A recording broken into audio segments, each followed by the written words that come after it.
मु कांग्रेस दल तरफ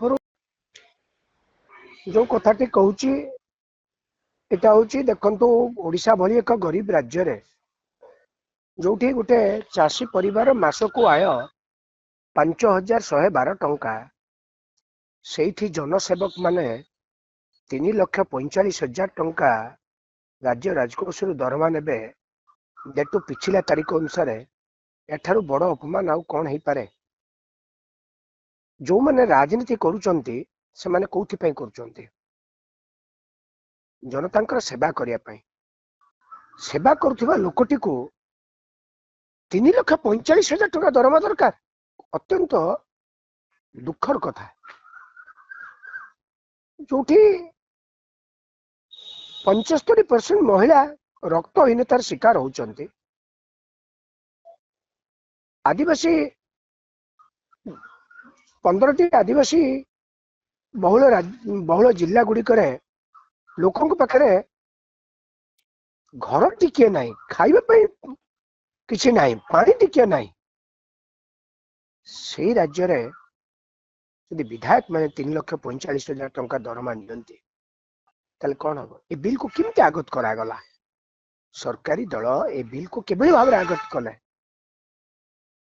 एवं ए बिल मध्य सर्वसम्मति को प्रयास रहला एक्सेप्ट जने विधायकों को छाड़ी के प्रश्न उठुची।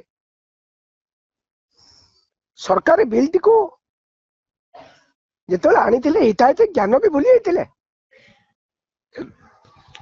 ना सरकार के पाखरे से प्रकार कौन सी रैशनैलिटी नथिला।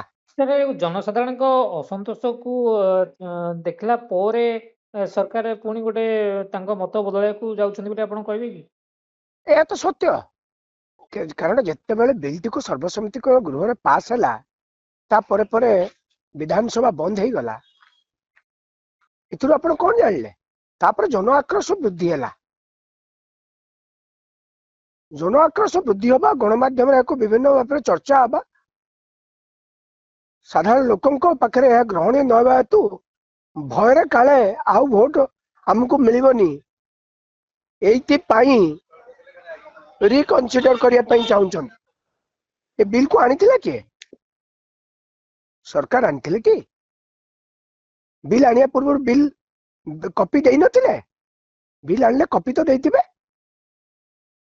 विरोधी मान को।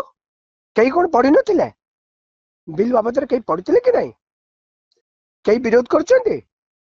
विधानसभा ते कथार डिस्कशन भी हलानी। 1 मिनिट रे समस्त आयस कहि देले। किंतु सेतेले सर कांग्रेस मध्य बिल की समर्थन करतला कोन कहबे? मु तो कहूँ जो कांग्रेस विधायक माने याको समर्थन करछन्ती से कथा समय निश्चित भाव में जानथिबे।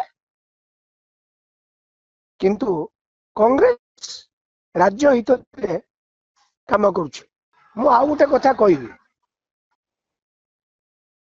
विधायक मान खर्च बहुत बढ़िलानी, खर्चर वृद्धि घटू, किंतु सारा भारत वर्ष रे ओडिशा 1 नंबर राज्य, आम ठारू धनी राज्य माने कम दउछन्ती। गोटे रैशनैलिटी रहू, विधायक मान दरमा वृद्धि घटू, तांको समस्त सुविधा सुजोग मिलू, किंतु यार गोटे रैशनैलिटी रहू।